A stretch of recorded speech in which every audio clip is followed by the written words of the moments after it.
Hi అండి, అందరికీ నమస్కారం. Welcome back to my channel. ఇప్పుడే అందిన వార్త, ఎల్పిజి గ్యాస్ వినియోగదారులకు కేంద్రం మరో గుడ్ న్యూస్ చెప్పిందండి. పూర్తి వివరాలు అయితే ఈ వీడియో ద్వారా తెలుసుకుందాము. వీడియో ఎక్కడ కానీ స్కిప్ చేయకుండా ఎండ్ వరకు చూసినట్లయితే పూర్తి ఇన్ఫర్మేషన్ అర్థమవుతుంది.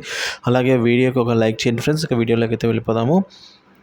ప్రతి నెల 1వ తేదీన ఎల్పిజి గ్యాస్ సిలిండర్ ధరలు అయితే మారుతూ ఉంటాయి. ఈసారి వినియోగదారులకు చమురు సంస్థలు గుడ్ న్యూసే చెప్పాయి. 19 కేజీల కమర్షియల్ సిలిండర్ పైన రూ. 30 తగ్గించినట్లుగా చమురు సంస్థలు వెల్లడించాయి.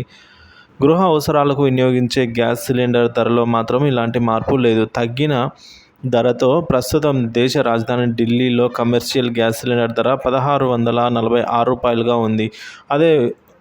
అదే gas cylinder commercial gas cylinder వచ్చేసి కలకత్తాలో రూ. 1,756, ముంబైలో రూ. 1,598గా లభిస్తూ ఉంది. సో 14.2 కేజీల అంటే ఇంట్లో వాడే సాధారణ సిలిండర్ ధర ముంబైలో రూ. 802గా ఉంది, కోల్కతాలో రూ. 829గా ఉంది, చెన్నైలో రూ. 818గా ఉంది.